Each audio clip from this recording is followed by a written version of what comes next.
C'est une rencontre d'importance pour le système électrique du Bénin. Le ministre Donat Jean-Claude Oussou s'est fait entourer des hauts cadres de son département pour une présentation exhaustive des réalités de l'énergie conventionnelle et l'électrification rurale. Cette mission conjointe est au Bénin sur sollicitation du président Patrice Talon. Ils nous ont remercié, je dirais, de manière insistante sur la clarté de la vision que le gouvernement du Bénin a pour le secteur de l'énergie.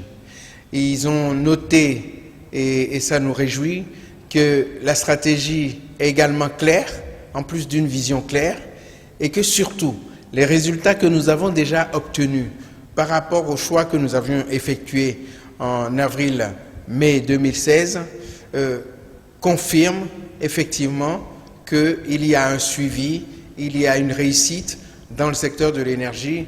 Et le point d'orgue, c'est la manière dont ils ont qualifié la réalisation, une des réalisations majeures de ce quinquennat au niveau du secteur de l'énergie, qui est la centrale de Maria-Gleta 2, qu'ils sont pressés d'aller visiter.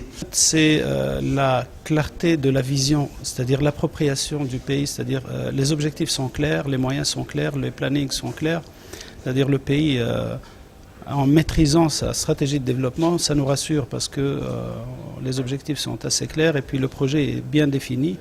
Donc, ce qui permet en fait d'attirer non pas seulement la BADEA, mais tous les partenaires du groupe arabe de coordination. Donc voilà essentiellement les raisons qui font que nous sommes ici un partenaire dans le secteur de l'énergie pour la République du Bénin.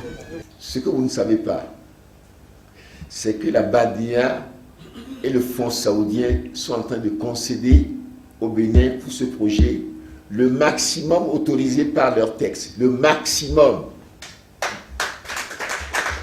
60 milliards de francs CFA, c'est le montant prévu par les investissements de ces deux partenaires arabes. Pour une fois encore, la rigueur dans le suivi des réformes engagées a porté des fruits. Ils sont très déterminés, en tout cas à travers les échanges que nous avons eus, à nous accompagner, notamment au niveau donc, du réseau transport, mais également au niveau de la distribution, avec un point d'orgue sur l'électrification rurale, sur laquelle ils ont fortement insisté parce que, tout comme nous, ils ont souligné que c'est un domaine où apporter de l'électricité peut très rapidement améliorer les conditions de vie de nos populations des milieux ruraux. Ils sont venus avec des instructions fermes sur les montants qu'ils vont allouer tout de suite au Bénin.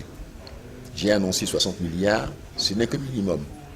Car à l'issue des travaux, ils peuvent aller encore au-delà de 60 milliards. Un investissement en appelle un autre. Si nous réussissons à mettre sur les rails tout de suite cet investissement, nul doute que les autres bailleurs de fonds, le groupe de coordination, même au-delà du groupe, vont tout simplement s'arrimer au fonds saoudien comme à la BADEA pour financer davantage le secteur de l'énergie et d'autres secteurs de notre pays.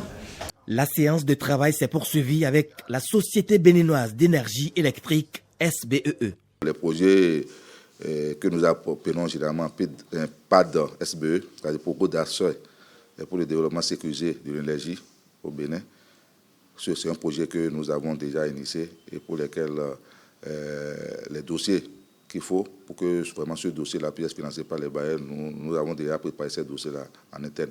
Nous sommes donc actuellement en discussion pour que nous nous conformions, disons, au formalisme de ces deux institutions-là pour que le financement soit réalité. Cette mission conjointe s'est également intéressée au secteur de l'eau pour un autre investissement.